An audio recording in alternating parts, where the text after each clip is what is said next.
19th November 2025 Uttar Pradesh special task force 38 years ఉన్న సునీత్ కుమార్ అనే వ్యక్తిని అరెస్ట్ చేశారు. అయితే ఎందుకు ఈ వ్యక్తిని అరెస్ట్ చేశారు? అతను చేసిన తప్పేంటి? అనేది కంప్లీట్‌గా వీడియోలో తెలుసుకుందాం. ఈ వీడియో అయితే స్కిప్ చేయకుండా చూడండి. అలాగే ఇలాంటి వీడియోస్ కోసం మన ఛానెల్ అయితే సబ్స్క్రైబ్ చేసుకోండి. సునీత్ కుమార్ ఇతను బీహార్‌కి చెందిన ఒక వ్యక్తి. ఏజ్ వచ్చేసి 37 ఇయర్స్. ఇతని రియల్ క్వాలిఫికేషన్ క్లినికల్ సైకాలజీ రాయ్‌పూర్‌లో చదివాడు. ఇదొక్కటే ఇతని రియల్ క్వాలిఫికేషన్. ఇంకేది లేదు. అయితే ఇలాంటి వ్యక్తిని ఎందుకు ఉత్తరప్రదేశ్ పోలీసులు అరెస్ట్ చేశారు. అయితే ఈ వ్యక్తి ఏం చేశాడంటే లాస్ట్ 15 ఇయర్స్ నుంచి యూపీలో నేనొక రా ఏజెంట్‌ని అండ్ అలాగే నేనొక ఆర్మీ మేజర్‌ని అని కూడా చాలా మందికి చెబుతూ జనాల్ని నమ్మిస్తూ వచ్చాడు. చాలా మందికది తెలీదు. ఎందుకంటే ఒక పర్సన్ మన దగ్గరికొచ్చి నేను ఈ ఆఫీసర్‌నంటే నమ్మేస్తాం తప్ప, ఆ పర్సన్ నిజంగానే ఆఫీసరా? కాదా? అని చెప్పి మనమైతే పర్సన్ అయితే వెరిఫై చెయ్యం గదా! అయితే ఈ కేస్‌ని హ్యాండిల్ చేసింది Uttar Pradesh additional SP special task force Raj Kumar Mishra గారు. సో, అతనైతే కొన్ని డీటెయిల్స్ చెప్పారు. అతను ఏ డీటెయిల్స్ చెప్పారో అవైతే ఇప్పుడు చూద్దాం. పోలీసులు ఇతను ఇంటరాగేషన్ చేసినప్పుడు నేనొక సెంట్రల్ ఏజెన్సీ పర్సన్‌ని, నా వైఫ్ ఒక జ్యుడిషియల్ ఆఫీసర్. నన్ను మీరిట్లా ట్రీట్ చేయడం ఏం బాలేదు అని చెప్పేసి సో, డిఫరెంట్ రీజన్స్ చెప్తూ వాళ్ళకింకా యాంటీగా అయితే ఈ పర్సన్ ఉన్నారు.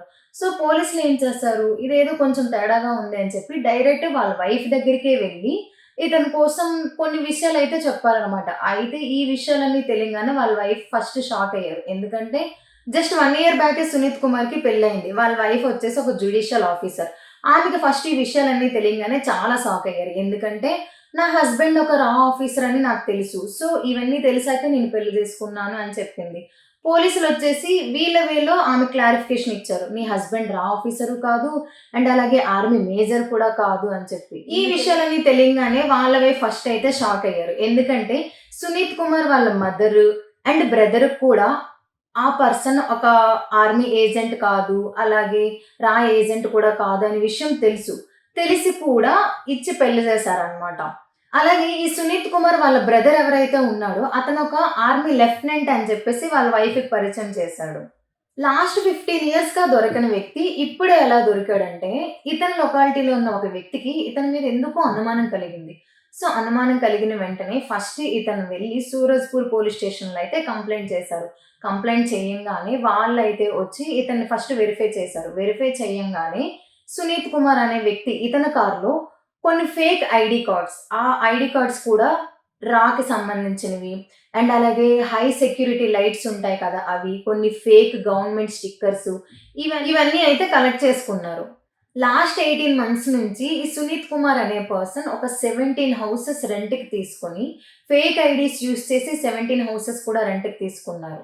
ఎప్పుడైనా ల్యాండ్‌లార్డ్ పోలీస్ వెరిఫికేషన్ కోసం అడిగితే, నేనొక సీక్రెట్ మిషన్‌లో ఉన్నాను అని చెప్పేసి ఫేక్ ఐడీస్ అన్నీ క్రియేట్ చేసి చూపించేవాడనమాట. ఇంటరాగేషన్ టైమ్‌లో మిశ్రా గారు చెప్పిన విషయాలేంటంటే, ఈ సునీత్ కుమార్ అనే వ్యక్తి తన రిలేటివ్స్‌తో కలిపి షెల్ కంపెనీ పేరుతో కొన్ని న్యూ అకౌంట్స్ అయితే ఓపెన్ చేశారు. ఆ న్యూ అకౌంట్స్‌లో మనీ రొటేట్ చేస్తూ సో, తనేదైతే కంపెనీస్ ఓపెన్ చేశాడో, ఆ కంపెనీస్ లాభాల్లో ఉన్నట్లు చూపిచ్చి, ఫ్యూచర్‌లో ఐపీఓ కూడా పెట్టే ఉద్దేశం ఉంది అని చెప్పి మిశ్రా గారైతే చెప్పారనమాట.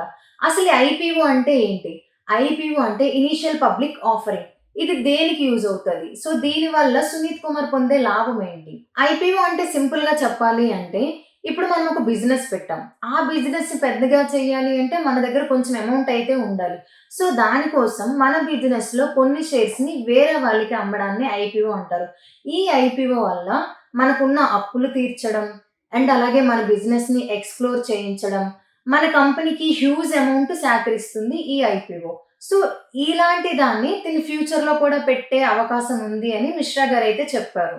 పోలీసులు సునీత్ కుమార్ నుంచి కొన్ని ఫేక్ డాక్యుమెంట్సు, అలాగే తిను 17 ఫ్లాట్స్ అయితే రెంట్‌కి తీసుకున్నాడు కదా!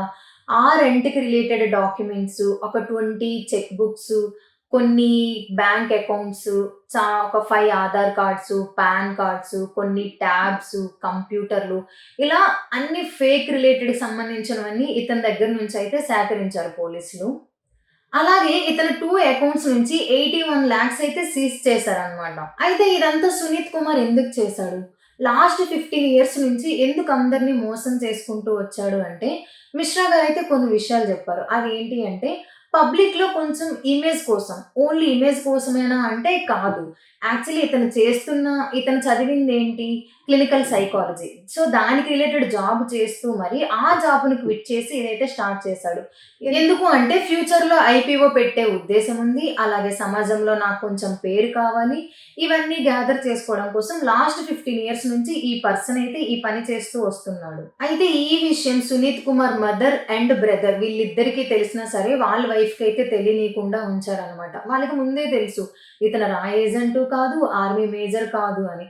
బట్ వాళ్ళ వైఫ్‌కైతే తెలీదు. ఇతనొక ఏజెంట్ అని చెప్పేసి ఒక 1 ఇయర్ బ్యాక్ అయితే పెళ్లి చేసుకోవడం జరిగింది. ఇప్పుడు వెరిఫై కూడా చేయలేదు. అయితే సునీత్ కుమార్ వాళ్ళ రిలేటివ్‌లో ఒక పర్సన్‌ని కూడా కో ఎగ్జిక్యూటివ్‌గా చేర్చే అవకాశం అయితే ఉందని మిశ్రా గారు చెప్పారు. అండ్ అలాగే ఈ పర్సన్‌కి చీటింగ్, ఇన్ఫర్మేషన్ ఫోర్జరీ ఈ ఐటీ చట్టాల కింద అయితే సూరజ్‌పూర్‌లో కేసు నమోదయింది. వీళ్ళ వైఫ్ అయితే ప్రెజెంట్ ఒక జడ్జ్ అన్నమాట. సో, అందుకని చెప్పి ఆమె నేమ్ అయితే ఎక్కడ బయటికి చెప్పలేదు. సో, ఇదండి సునీత్ కుమార్ కంప్లీట్ హిస్టరీ అయితే. కొందరైతే ఉంటారు. సొసైటీలో ఇమేజ్ కోసం ఏవేవో పనులు చేస్తుంటారు. ఎవరు ఫేస్ మీద బోర్డ్ పెట్టుకొని నేను ఫేకు అనైతే తిరగరండి. కొందరు ఇలా ఉంటారు సొసైటీలో నాకు ఇమేజ్ రావాలి, నాకు మంచి పేరు రావాలి అని చెప్పేసి ఇలా తిరుగుతా ఉంటారు. మన చుట్టే ఉంటారు. కాకపోతే మనకు తెలీదు. బట్ మీరు లాభం పొందాలి అని ఏదైనా పని చేసే ముందు అంటే ఒక వ్యక్తిని నమ్మే ముందు ఒకటికి 10 సార్లు ఆలోచించండి. ఇప్పుడు మనీ కూడా పెడతాం కొన్ని. అంటే కొన్ని సందర్భాల్లో మనం మనీ పెట్టేవి కూడా ఉంటాయి. బట్ అవి పెట్టే ముందు ఒకసారి థింక్ చేయండి. నేను చేస్తుంది కరెక్టేనా? సో అండ్ సో పర్సన్‌ని నేను నమ్ముతున్నాను. ఇతను నమ్మొచ్చా? లేదా? అనేది ఒకటికి 10 సార్లు ఆలోచించి ఏదైనా డెసిషన్ తీసుకోండి. ఎందుకంటే సునీత్ కుమార్ లాంటి పర్సన్స్ మన చుట్టే ఉంటారు. కాకపోతే అలాంటివి మనకి తెలీదనమాట. అయితే ఈ లాస్ట్ 15 ఇయర్స్ నుంచి ఈ పర్సన్ నుండి ఎవరెవరు ఎలాంటి లాభం పొందారు? ఇతను ఎవరెవరికి ఎలాంటి పనులు చేసి ఇతనెంత లాభం పొందాడు అనేది ఇంకా తెలియాల్సి ఉంది. మిశ్రా గారైతే దీని మీద ఇంకా వెరిఫై చేస్తున్నాం. చాలా విషయాలు తెలియాల్సి ఉంది అని చెప్పారు. ఈ మ్యాటర్ మీద ఎలాంటి అప్డేట్ వచ్చినా నేనింక వీడియోలు పోస్ట్ చేస్తూనే ఉంటాను. ఇలాంటి వీడియోస్ కోసం నా ఛానెల్ సబ్స్క్రైబ్ చేసుకొని నన్ను సపోర్ట్ చేస్తూ ఉండండి.